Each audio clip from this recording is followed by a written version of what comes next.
안녕하세요. 상식이 도인에는 지식스쿨 최 기자입니다. 오늘은 이상스쿨에서 뜨거운 관심을 받았던 소식을 모아봤습니다.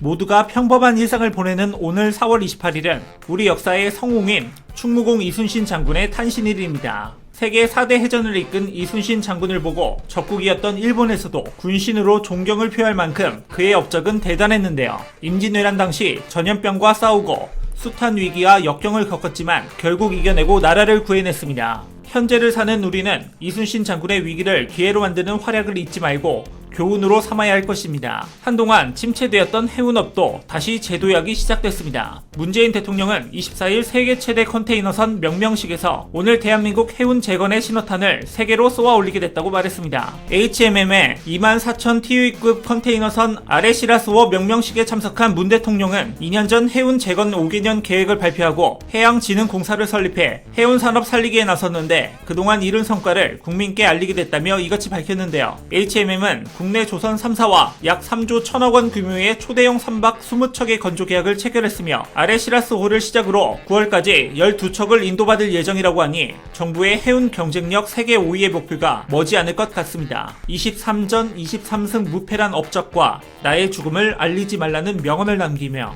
끝까지 나라와 백성을 지키신 이순신 장군의 병신을 받들어 오늘은 대한민국의 국방산업을 살펴보겠습니다. 한국항공우주의 지난해 기체부품, 민수 부분의 매출이 1조 3천억 원을 돌파했습니다. 이는 역대 최대 실적인데요. 국내뿐만 아니라 해외 수주 확대로 해당 사업 영역의 매출이 크게 늘고 있는 것입니다. 한 증권연구원은 세계 각국의 항공전력 강화 정책에 따라 앞으로 항공우주의 역할이 시장에서 더욱 중요해질 것으로 예상된다고 분석했습니다. 기체부품, 민수 사업 부분은 항공기 기체 구조물을 생산해 글로벌 항공사에 납품하는 것과 소형 항공기, 위성 개발 등 3개로 나뉘는데 기체 부품은 보잉과 에어버스 등이 주요 고객사로 이들 기업에 대한 수출 비중은 점점 늘어나는 추세입니다. 과거 하나테크위는 2016년 벨기에 기업과 협력해 K-21 장갑차에 포탑을 얹은 경전차를 개발해 국제시장 개척을 시작했습니다. 이후 보병 전투 장갑차 레드백이 개발되고 각국의 기업들은 놀라움을 금치 못했는데요. 경쟁력을 인정하는 현재 보병 전투 차량 분야에서 세계 최초로 군림하던 BAE의 CV90 파생형과 미국의 거대 군수기업의 최신형 장갑차를 꺾고 독일 라인메탈의 KF41과 함께 총 사업비 5조 원에 육박하는 호주 육군 차세대 장갑차 도입 사업의 최종 후보로 선정되는 이변을 연출하는 모습을 보였습니다. 국방개혁 2020을 통해 더욱 선진화되고 강한 국방력 강화를 이뤄 나라와 국민을 지키는 강한 나라를 꿈꾸고 있는 한국.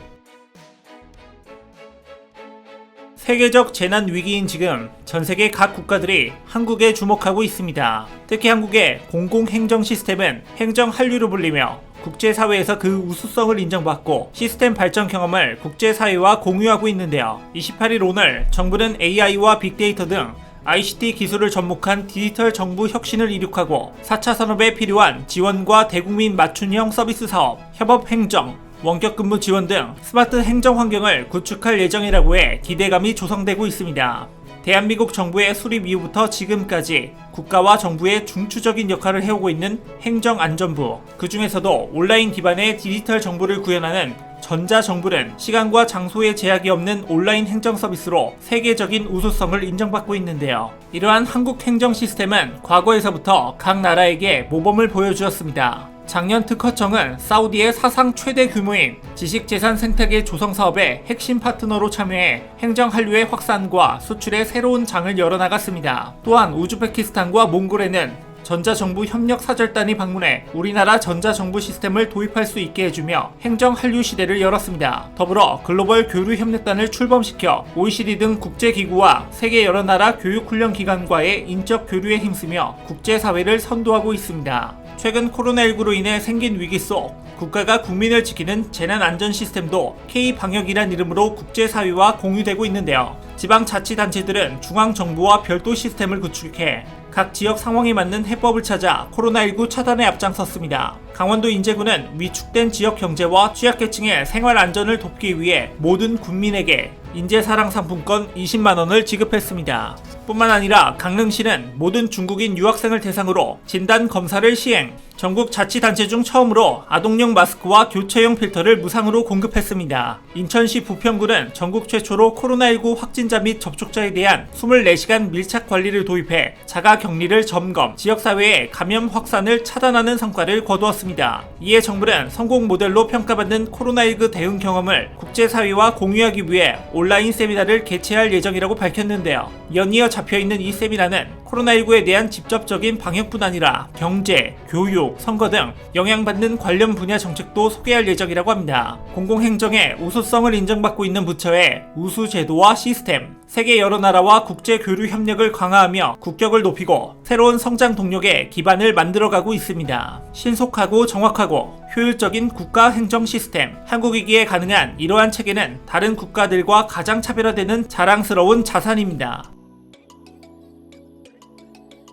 아픔이 많았던 1900년대의 한국은 다른 나라의 지원을 받고 살았던 빈곤한 나라였습니다. 하지만 수많은 역경을 극복하고 한강의 기적이라 불리는 급격한 경제 성장을 통해 눈부신 발전을 이뤘습니다. 올 초 미국의 경제 전문지 블룸버그 통신이 발표한 혁신지수에서 한국은 60개국 중 2위를 기록했습니다. 생산성, 연구개발 집중도, 제조업 부가가치, 첨단 기술 집중도 등 7가지 지표를 기준으로 순위를 선정하는데 이 중에서 연구 집중도와 특허 활동 부분은 특히 지난해보다 순위가 상승했습니다. 최근 한국의 시스템이 전 세계인 이목을 받아 급격한 성장이란 우려를 표시하는 사람도 많습니다. 한국은 과연 반짝 떠오르는 중일까요? 2012년 조사된 선진국 분류 지표에 따르면 우리나라는 OECD가 선정한 고소득 회원국 CIA가 분류한 선직 경제국에 뽑혔습니다. 또한 IMF가 선정한 선진국 10개 나라에 선정되고 전세계 7개국만 들어가는 5030 클럽 가입국이 되었습니다. 한국은 이미 오래전부터 개발도상국이 아닌 전 세계인이 인정하는 선진국입니다. 지금의 한국은 개발도상국들의 교과서와 같은 존재가 되고 있는데요. 최근 전 세계적 위기 속 K-방역으로 급성장 중인 바이오 산업 역시도 근대부터 시작된 뿌리 깊은 결과라고 볼 수 있습니다. 일제치하에서 설립된 민족 제약회사들은 여러 불이익과 차별 속에서도 근대 약업에 발판을 마련했습니다. 90년대 말 외환위기에도 백기를 들지 않았습니다. 국내에서 가장 오래된 브랜드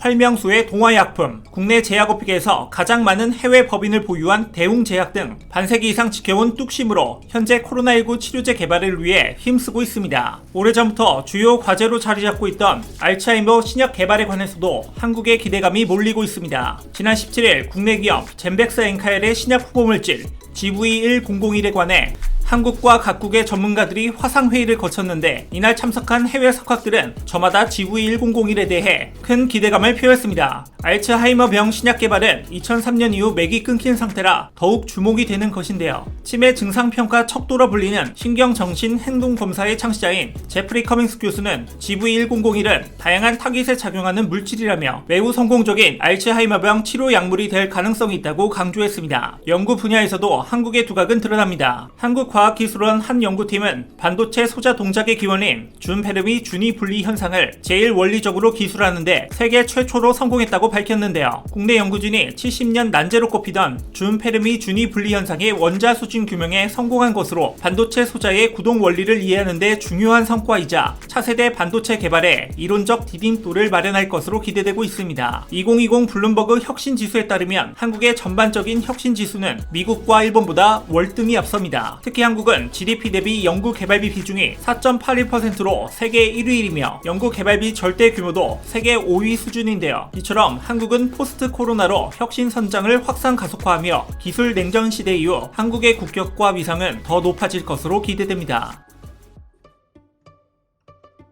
지난 21일 코로나19가 세계적 대유행으로 번지면서 국제적으로 약 2억 5천만 명이 심각한 식량 부족에 시달린다는 전망이 나왔습니다. 주요 20개국은 이와 관련해 식량 공급망이 붕괴되지 않도록 협력했는데요. 같은 날 G20 농업 장관들도 특별 화상회의를 열고 코로나19에 따른 식량 안보 문제를 논의했습니다. 이들은 성명에서 국경을 넘어 농업과 식품 생산에 필수적인 식량, 상품, 투입물의 지속적 흐름을 보장하기 위해 노력하는 것이 중요하다는 점을 재확인한다고 강조했습니다. 이처럼 식량 안보 문제가 전 세계적으로 중요시되고 있는 상황, 한국은 4차 산업으로 이 난관을 해결해 나가고 있습니다. 코로나19로 인해 성장과 위기가 동시에 이뤄지고 있는 상황. 한국은 이 상황을 윈윈으로 만들어내며 역사를 세우고 있습니다. 온라인 강의, 화상회의 등 코로나19로 인해 4차 산업혁명이 급속도로 일상 속에 스며들어 왔습니다. 한치의 예고도 없는 상황 속에 한국은 뛰어난 기술력으로 전 세계의 신용과 경쟁력을 확보 중인데요. 한국의 4차 산업은 세계적으로 촉발된 식량 안보 위기도 해결해 나가고 있습니다. 농업의 정보통신기술, 빅데이터 등 4차 산업혁명 기술을 접목한 일명 스마트팜, 생산성을 높이고 농산물의 품질을 높이기 위해 추진되고 있는 사업인데요. 신선 농산물의 수출은 물론 청년들의 취업과 창업, 전반과 후반 연관 산업 발전까지 함께 높일 수 있는 신성장 동력 분야로 꼽힐 뿐더러 특히 해외에서도 노동력과 생산비 절감 효과가 커 네덜란드 같은 농업 선진국에서 적극 활용하고 있는 중입니다.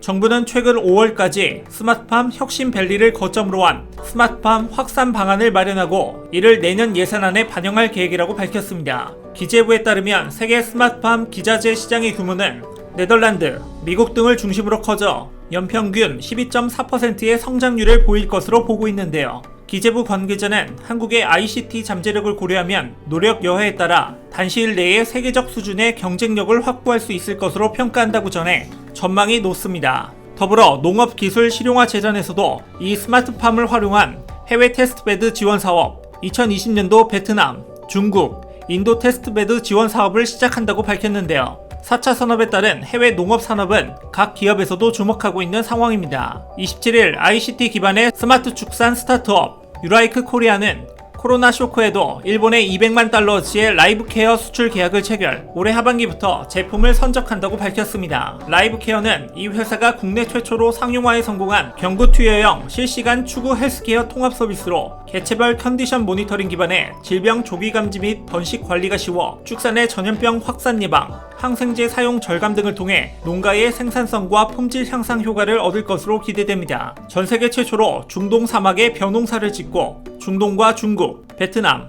인도 등에도 한국의 선진 재배 시스템과 농기자재를 수출하는 등 한국은 디지털 기술이 융합된 혁신 성장을 주도하며 전 세계에 새로운 스탠다드를 만들고 있는 가운데 이와 관련된 여러분들의 다양한 의견을 댓글로 남겨주시면 감사하겠습니다. 혹시 주식하시나요? 4차 산업 관련 급등 종목이 알고 싶으시다면 오른쪽 버튼을 클릭해주세요.